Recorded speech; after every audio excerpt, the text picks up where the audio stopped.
Welcome to the Probate Realtor Show, your one source for selling and buying real estate through trust and probate. Hear directly from the best attorneys and trusted advisors on how executors and administrators navigate the probate process in and out of court.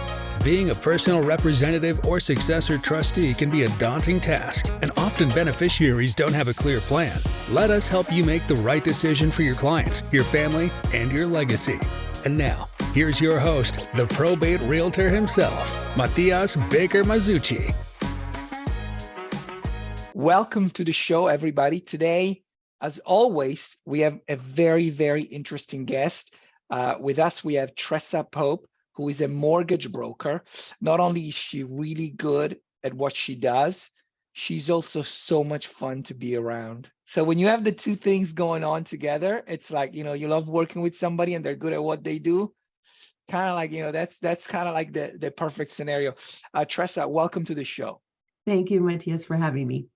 So the question that is on everybody's mind, and so we can tell our audience to start with, what is exactly a mortgage broker? That's a great question. It gets very confusing because there's lots of titles out there. So a mortgage broker is someone that's not tied to one particular bank or mortgage company. So you have out there loan officers, mortgage bankers, mortgage originators, but a broker, they have basically one person they work for, that's the client, and they want to make sure that they match them to the right mortgage company or bank for their particular needs. Got it. Okay, so if I am banking with Bank of America, and they send me something in the mail that says, refinance your house, or here's we can get you pre-qualified to buy something, et cetera, et cetera. That bank is offering a product that bank offers. Correct. Okay. Yes. Now, what you do as a broker is that you have access to that bank and other banks, et cetera, right? Exactly. Yes. And there's everyone's situation is different. So sometimes it may be in your best interest to stay with your own bank. You have your bank accounts with them, and maybe that might be in your best interest. But what a mortgage broker does is a great person to offer you that advice on whether it's good to stay with your own bank or to look at other options. Okay, that makes total sense. Now, we hear a lot of terms when it comes to financing. There's an underwriter. There is a, like you said, can you briefly tell us who are the people that work with you? Okay, got it. So let's see, that we'll start kind of from beginning to end. So you start with a loan advisor. So that would be a loan officer, mortgage broker, mortgage banker. You start with them. Okay. They take your application. They get to know what it is that you're looking for.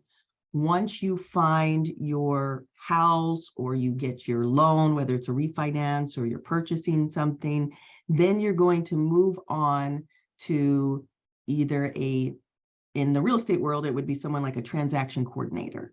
But in the mortgage world, it's normally a loan assistant or associate or a loan processor. And then they help you with the paperwork. So there's lots of paperwork, whether it's real estate or mortgage lending, and they help guide you through not only the paperwork that you have to provide, but all the things that you have to sign.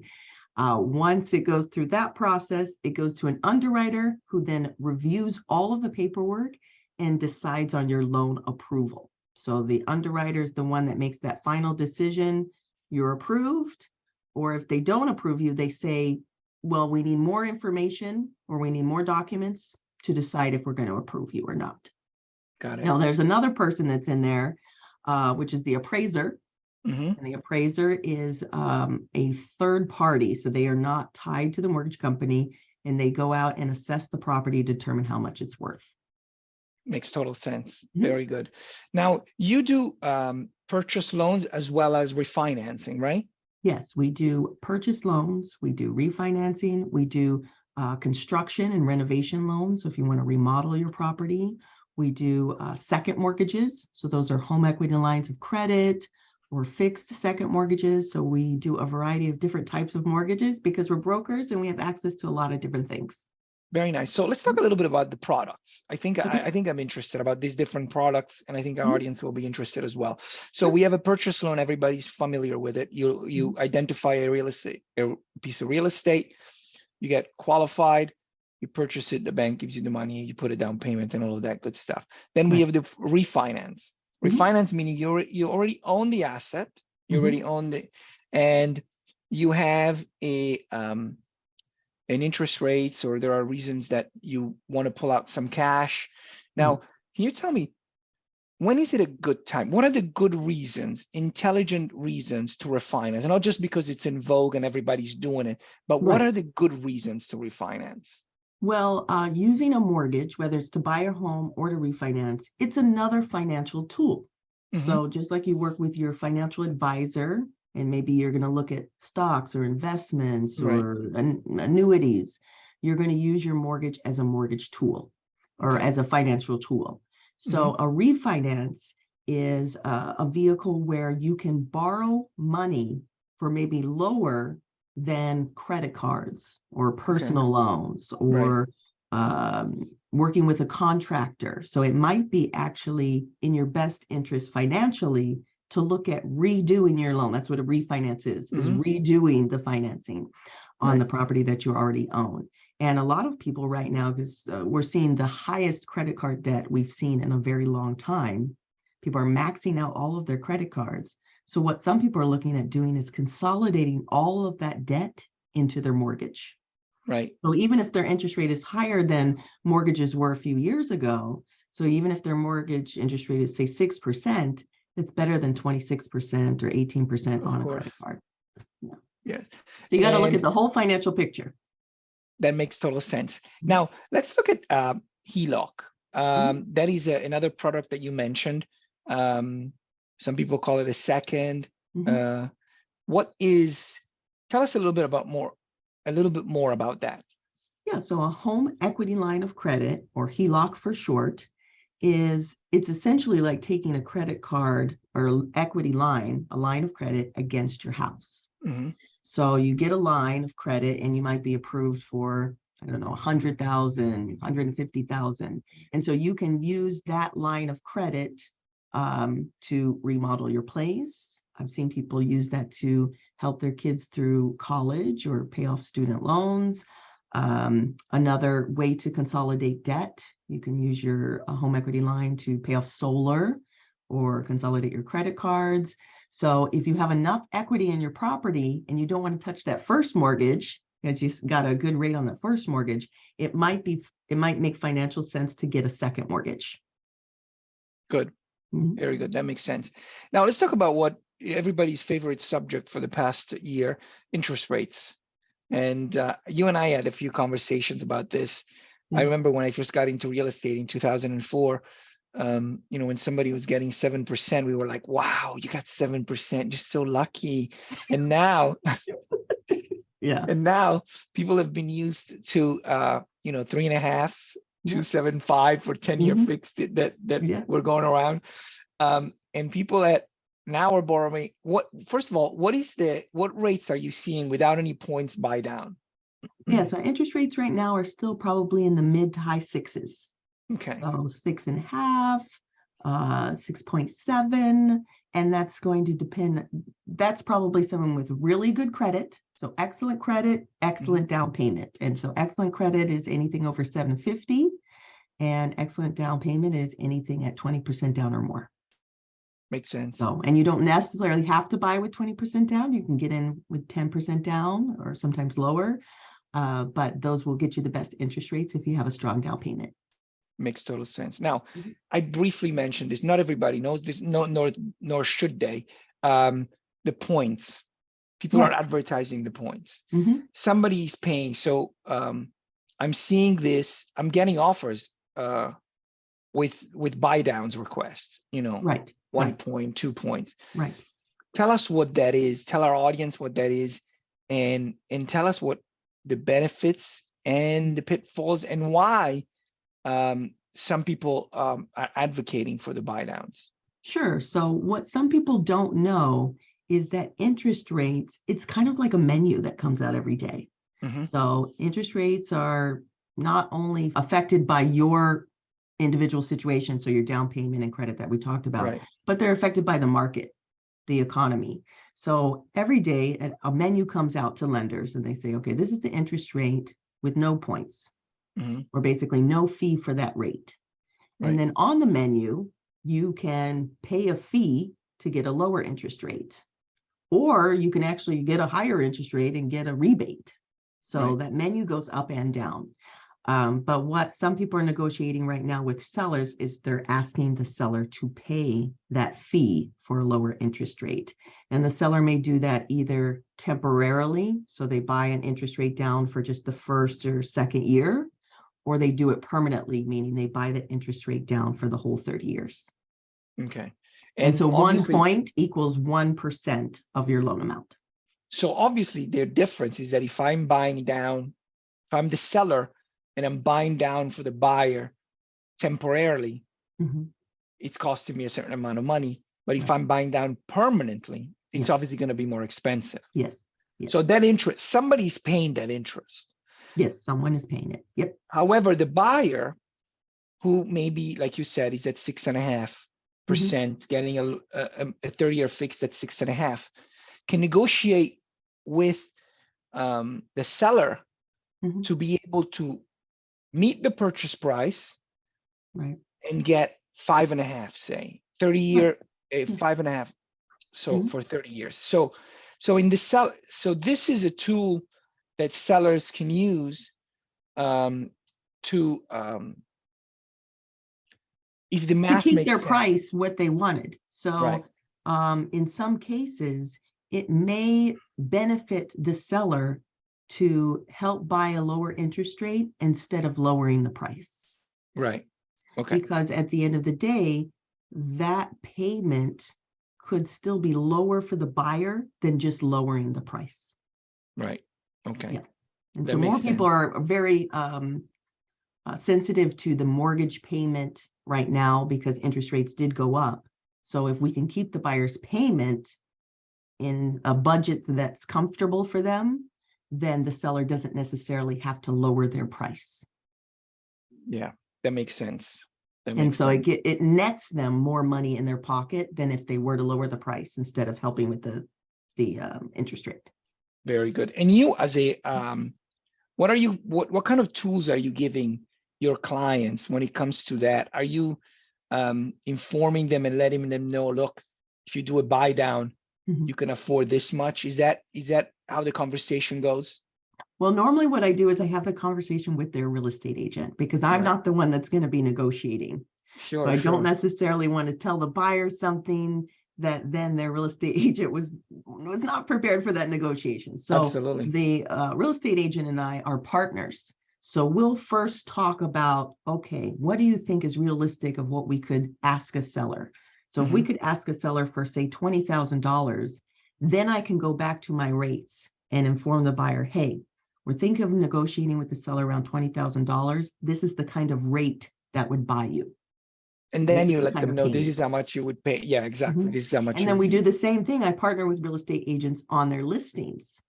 So I just did an open house last weekend where we put together some scenarios for potential buyers to show them, hey, this seller is willing to give you, $25,000 and you could spend it these ways. Right. Yes, that makes sense.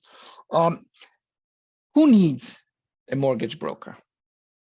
Well, I would say a mortgage professional. Let's think of it this way. When you do your taxes, so say you file your taxes, some people choose to go to TurboTax, right? Just kind of go onto the computer and they use the AI and they do their taxes that way. And some people could do their mortgage that way. They could go online and kind of use the bots and get a mortgage that way. And some people need to go to an accountant for their taxes if they have something that's kind of complicated, or they have tax goals, or they don't want to pay a lot in taxes. So they need to use an actual human. And so it kind of works the same with a mortgage. This is going to be the largest investment of your life in most cases.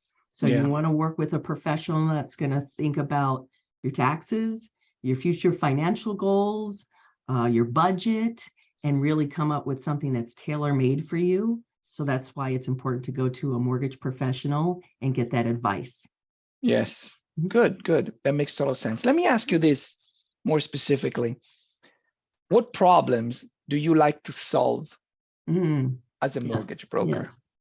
Well, I got into, my background is more on the operations side. So I worked in the office. I worked on did the paperwork, and I was in loan processing. So I help people with paperwork. And what I found was I really liked helping people that were discouraged when they were turned down, Okay. when they didn't really understand why. So people that may have gone to a bank or a mortgage company and they were turned down, but they didn't understand why they were turned down and how they could overcome that. I really like turning those no's into yeses, which is why people say you get a yes with Tress, because I like to not just say, okay, it's a no today, but map out how we're going to solve that problem. So if it's credit, if it's down payment, if we have to be creative with how we're presenting something to an underwriter. I work with a lot of people that work in the entertainment business, and that is sometimes hard for an underwriter to understand. Why do you have 12 W-2s and you've got 1099s and you have you go from Warner Brothers to Disney? How is that possible? I like helping people piece that together and really navigate how to present that to a lender. Very nice. Very nice. Now, let's talk a little bit about you. Where are you from? I am originally from Cincinnati, Ohio, which is in the Midwest. All right. We are famous for our chili spaghetti, so I'm a chili fan. I love all types of chili. So that's what we're known for. That's what I enjoy. I came to Los Angeles because I wanted to be an actor, which is why I have a special place in my heart for people that work in entertainment. Very nice. And I started temping at a mortgage company. Okay. To pay my rent. And you know what? I liked getting checks over being a starving artist. So that's okay. So that's how the transition happened. So yeah, that's how the transition happened. Yeah. Cincinnati. And then in Cincinnati, what's the weather like in Cincinnati? I mean, it's pretty cold. It's pretty humid. So during the summer, it's very hot and sticky. And then in the winter, it's pretty cold. Now, my husband is from Nebraska, so he calls me an East Coaster. Oh. And his winters are worse, but a lot of people move from Ohio because of the winters, and they try to find somewhere that's a little bit more sunny. That makes sense. But you can't beat the people. The people are very nice and very friendly. Okay, so I'm not gonna just let you get away with this brief, like your brief, like I appreciate this, but okay, young Tressa, Cincinnati. How does she get in her head acting? I mean, are people going around Cincinnati like, hey, come to LA and become an actor? Well, Cincinnati has one of the first performing arts schools. Oh, there you go. I went to a school from when I was 9. Okay. I went to a performing arts school, and I started as actually an artist, so a visual artist. So I was a painter. And I was very shy. So I know you can't, Matias will say, oh, you can't shut Tress up now. But when I was young, I was very shy. And so my parents put me into theater to get me out of my shell. Oh, okay. And that's kind of how the bug started. Wow. Yeah. I love it. That's great. Yeah, and then eventually, so you always knew it that, eventually you were going to move to the big city. Yeah. And then I moved and what made you decide LA over New York? I liked green.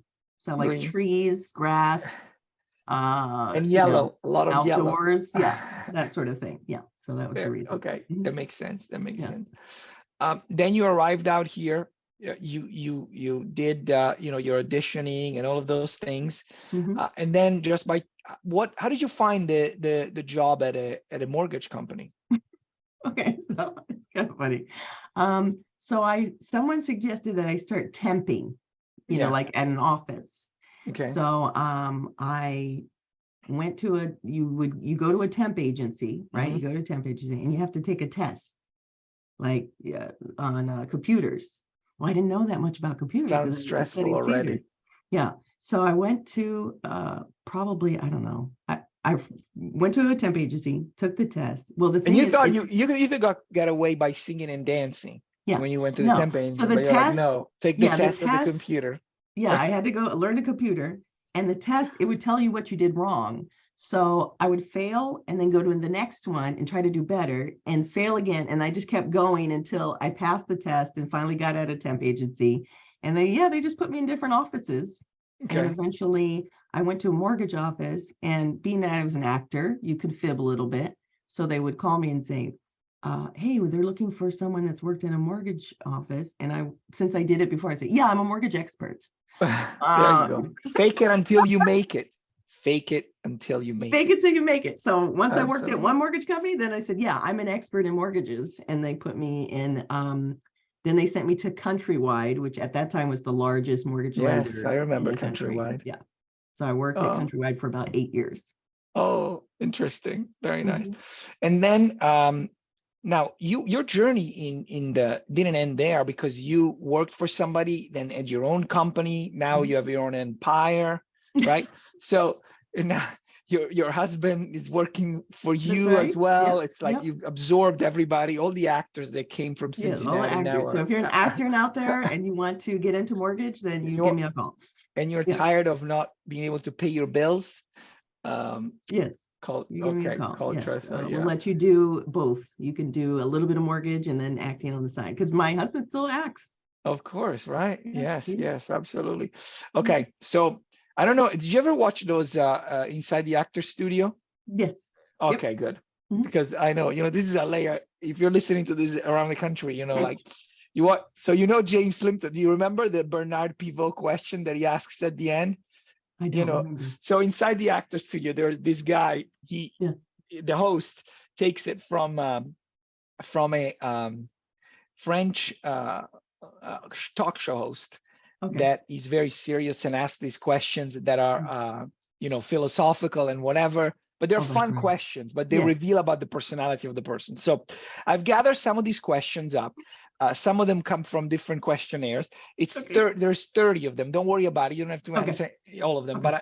but they're numbered 1 to 30. And I would Okay. love for you to pick any number between 1 and 30, and I Okay. will ask you that question. Okay. Got it. So you're partly responsible for the question that I'm about to ask you.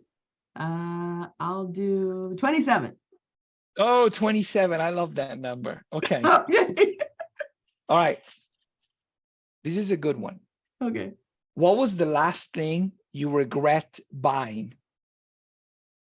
The last thing Yes, I the last regret. thing you regret buying. I mean, Amazon is the house of regrets as far as I'm concerned personally, That's true. Yes. because we do return a lot of things. So does I anything would come to say, mind? but mine is usually food related. Okay, that's good So enough. the You bought it. last thing I Yeah. regret buying was some really bad fish and chips.